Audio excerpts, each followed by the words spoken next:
Kulungkha lamsugunong no SN Times nong logi tongo khamari tabuni jorani nangpuma koktuma Neji Sisa February wa Manav Shahid Divas wa International Matritbhasha Divas palai mate Bangladesh Deputy High Commissioner ni Sakthar Mumbai rally ni bisinte Bangladesh Deputy High Commissioner ni yangte Tripura haste ni bebag language wa lukurok no hambaya farkha tabuni jorani tekesha nangpuma koktuma Neji Sisa February wa Manav Shahid Divas wa International Matritbhasha Divas palai mate Bangladesh Deputy High Commissioner ni Sakthar Mumbai rally ni bisinte Bangladesh Deputy High Commissioner ni yangte Tripura haste ni bebag language wa lukurok no hambaya farkha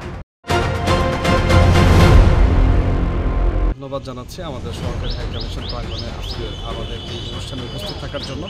আপনারা জানেন যে আজ মহান শহীদ দিবস এবং আন্তর্জাতিক মাতৃভাষা দিবস।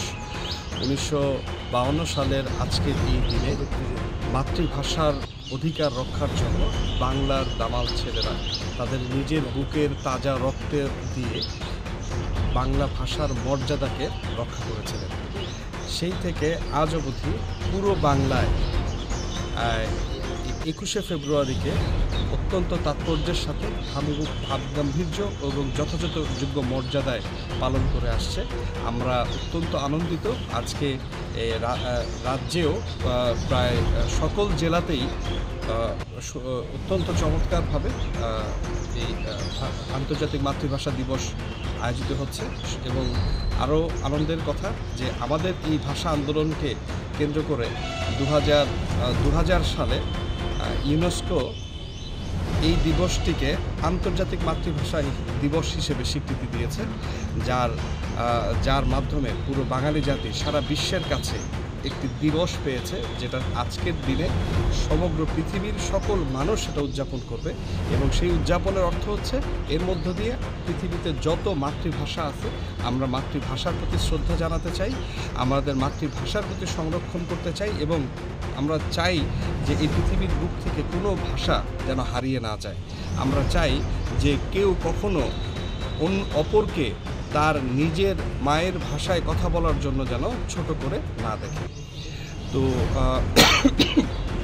প্রতিবারের মতোই এবছরও বাংলাদেশ সহকারী হাই কমিশন আগরতলা যথাযোগ্য মর্যাদায় এই দিবসটি পালনের আয়োজন করেছে, যা শুরু হয়েছে আজ সকালবেলা সকাল 9টার সময় বাংলাদেশের জাতীয় পতাকা অর্ধনমিতকরণের মাধ্যমে।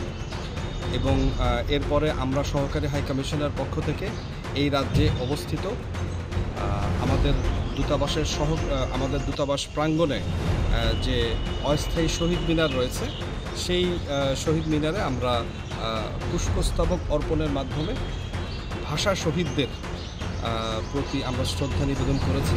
একই সঙ্গে আজ আমি এখানে পুরো রাজ্যবাসীকে আমন্ত্রণ জানাতে চাই যে আজ সারাদিন আমাদের এই দূতাবাস প্রাঙ্গণে এই শহীদ মিনারটি থাকবে।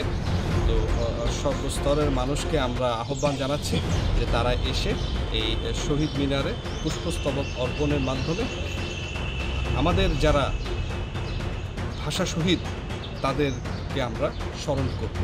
পরিবর্তনের বাংলাদেশে